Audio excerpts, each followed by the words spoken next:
Hello everyone, welcome to From the Star Wars Library, where Star Wars is in print, the Force is with the readers, and it's all about the giggles this time around. I'm your host, Nathan P. Butler. The issue we're looking at this time is Ewoks number 7, The Perilous Laughing Spell. Now, it says here on the cover, Tebow saying, "Nisa, Wicket, look out!" And Wicket and Nisa being blown away by this blowing mountain, saying, "It's too late, Tebow, we can't escape the menace of the mountain spirit." And that little black box there says, also in this issue, the Perilous Laughing Spell is no laughing matter. Another one by Manak and Krimmer, as the case has been, Dave Manak and Warren Krimmer. You can find this, of course, these days in the pages of Star Wars Omnibus, Droids, and Ewoks. This is being released in January of 1986.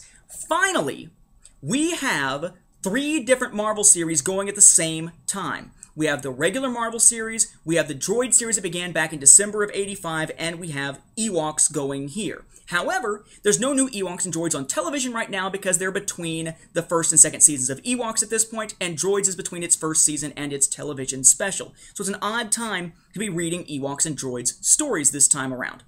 This one is another of these very quick, very easy stories.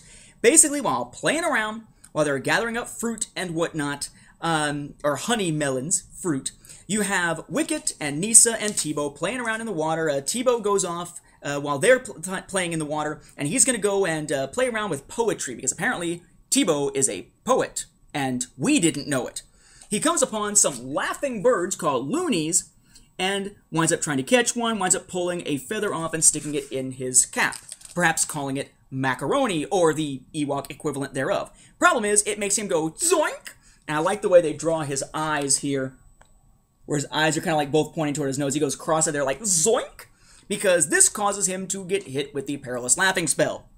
So he's laughing, he's goofing off, he's bouncing around, woo, woo, woo, and he winds up being contagious to everyone else. He eventually winds up making it back to the village. Wicket and Nisa follow him. He's causing all kinds of damage in the second part, entitled A Near Riot. He winds up tearing through, angers a lot of people, until they realize what exactly it is that's going on. Uh-oh, he may die.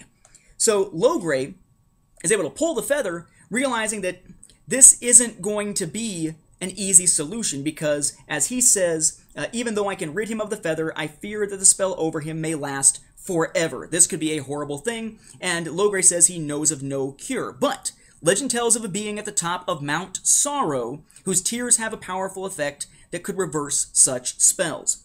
So, Wicket and Nisa, with a goofy Tebow roped on a leash, weird S&M vibes there, draw him with them into part 3, moving the mountain, and take him up to the top of Mount Sorrow.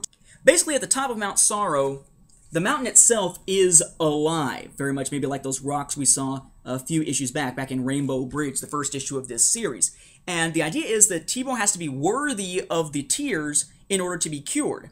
And it seems as though he's not. It gets to a point where they just say, "Be gone!" You know, he's insulting me, he's trying to destroy me, because he gets near him and causes him to laugh and everything, so be gone, get out of here.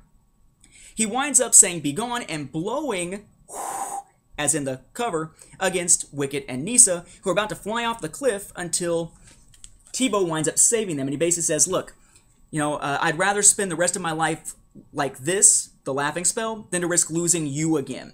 And he gets ready to turn to walk away, except that moves the mountain emotionally, and says essentially that you are the most worthy person I've ever seen, right? I've never seen anyone more worthy of my tears. You're a true hero, young Tebow. He starts crying. One of the tears smacks into Tebow. Tebow is freed of the spell, so he can't give it to anyone else. He can't mess with anybody else. And on the way, walking away, he wants to start another poem. Of course, they would rather him not.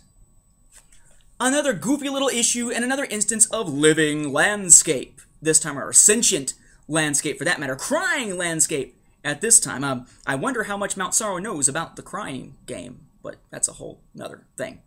So, an odd tale, doesn't really introduce any new elements, just goofy tromping around by the 3 scouts that we've seen in pretty much every other issue here. A chance, though, here where Logray is seen to not necessarily have all the answers. So this issue, this bizarre issue, The Perilous Laughing Spell, is this an essential read? Big surprise, the answer is no.